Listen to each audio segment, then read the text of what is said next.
Al of Scalextric-Al.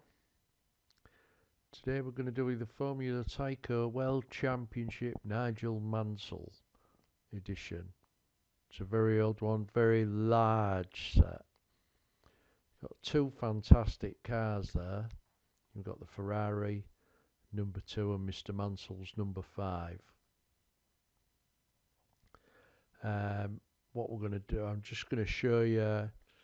I've speeded it up a little bit because it takes quite a while to get this thing set up, you can imagine. Now all the bits are here in this box. I've checked everything off. I've cleaned most of it, but as you'll see when I get later on into the build, it's an old thing. It needs a lot of TLC to get it running properly. So here we go, we start setting it up. Had a quick look on the box. You definitely need the instructions for this one.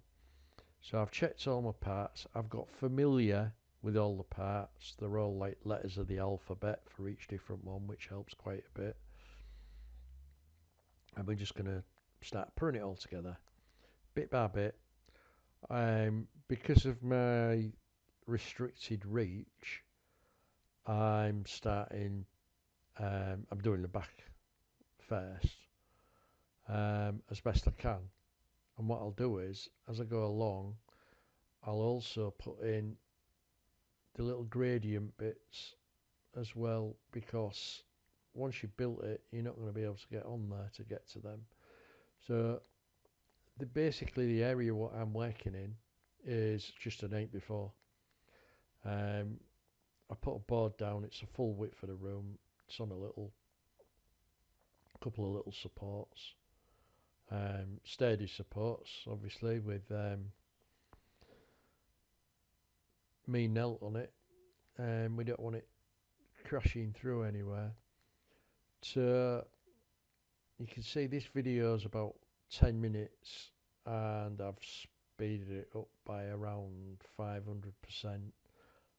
I am the quickest at doing these things, so don't take that as it's going to take you 500 hours to put it together. It won't.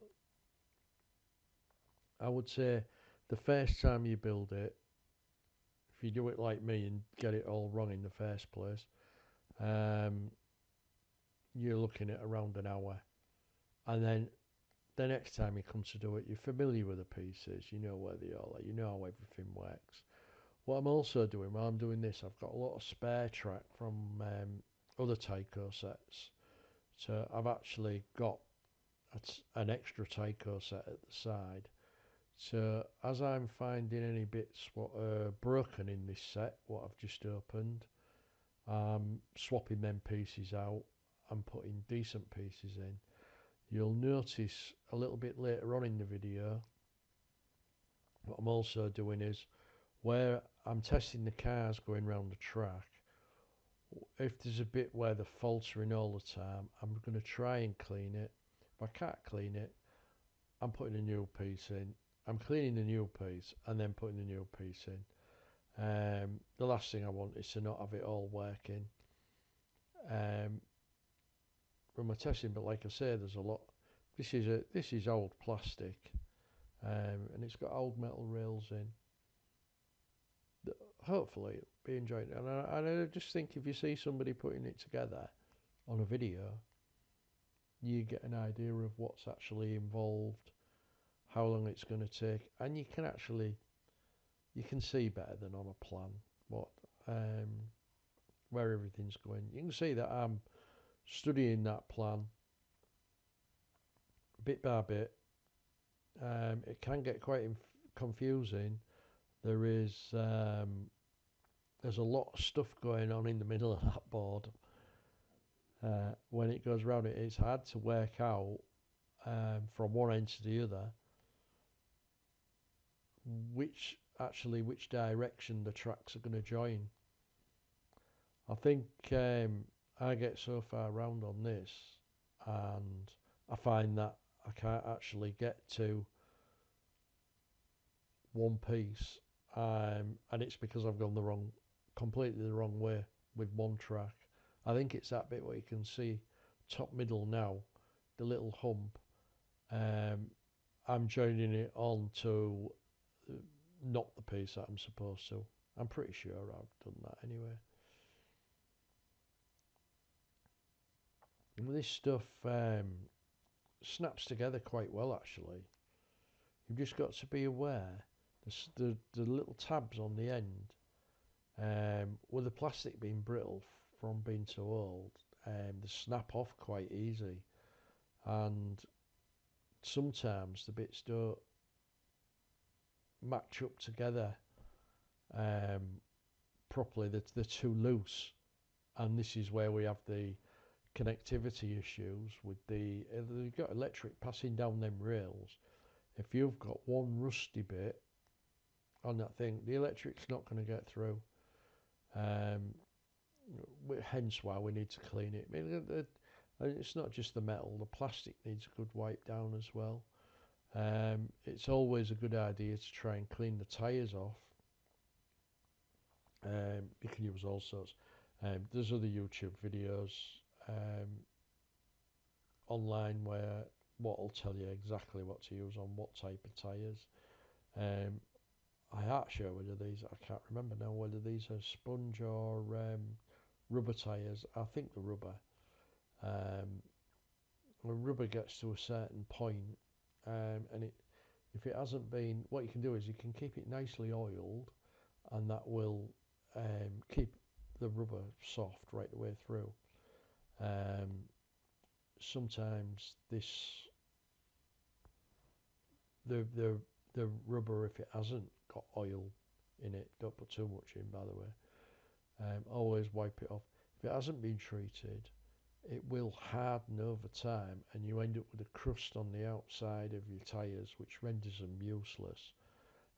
You can sand them down, but then that's lowering the body clearance, which is quite important on these tracks.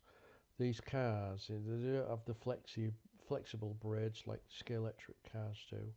What they have a little copper shoe, just 2 strips of copper or brass, and these strips run along the rails. And these need cleaning just as much as the rails, but you find after a certain time they wear in and they groove down where they've been running along the track rail all the time. And when that happens, when you get that groove, you know it's time to change. Easy change on the shoes, just make sure you don't lose the springs or anything else drops out while you're doing that. I forget them for a few quid offline, get new ones put in. Tyres are a little bit more important to keep nice because you'll find they'll slide out all the time. Nice to have a little bit of slide, but you start sliding, you start coming off on every corner, which is easy done because if you're used to using these cars, they're horrendously fast. You've got to have fantastic reflexes to start moving them all about. Keeping them on the track, you need to slow down before you come to the corners, then speed up through the corners, especially if you've got like the corkscrew bit on this one. So it's you've actually to be careful you don't go dizzy racing on this track. There's that many loops and bends. It's great fun when you're racing a pal. Great fun. Once you've got it all working. So I'll just show you now. I'll just move around. You'll see in a minute. I try a couple of cars and I hit a couple of dead spots. So I take a bit of time out. In fact, in the end, I've realised that there are so many sections what are still dirty or need replacing that what I've had to do is I've left it overnight and gone back to it, stripped it down, put it back together, and then we've got the cars running, so it's all nice. And then as soon as we've got it running, what what I've basically done, I've had a good little play on it, and then packaged it all up, ready to go to a new home. Here we go. You can see I've got several dead spots. The cars seem to hit at the same time, so, and here's where just about got it all running. I'll just show you round now. What I've done is I've set one car to run at a set speed by putting an elastic band around the trigger, and then I'm controlling the other car. I'm going right round, and you can see it's fast and furious.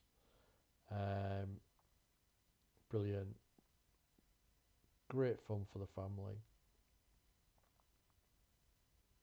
I think that's me done. Right, Scalextric-Al signing out. Thank you for watching. Bye.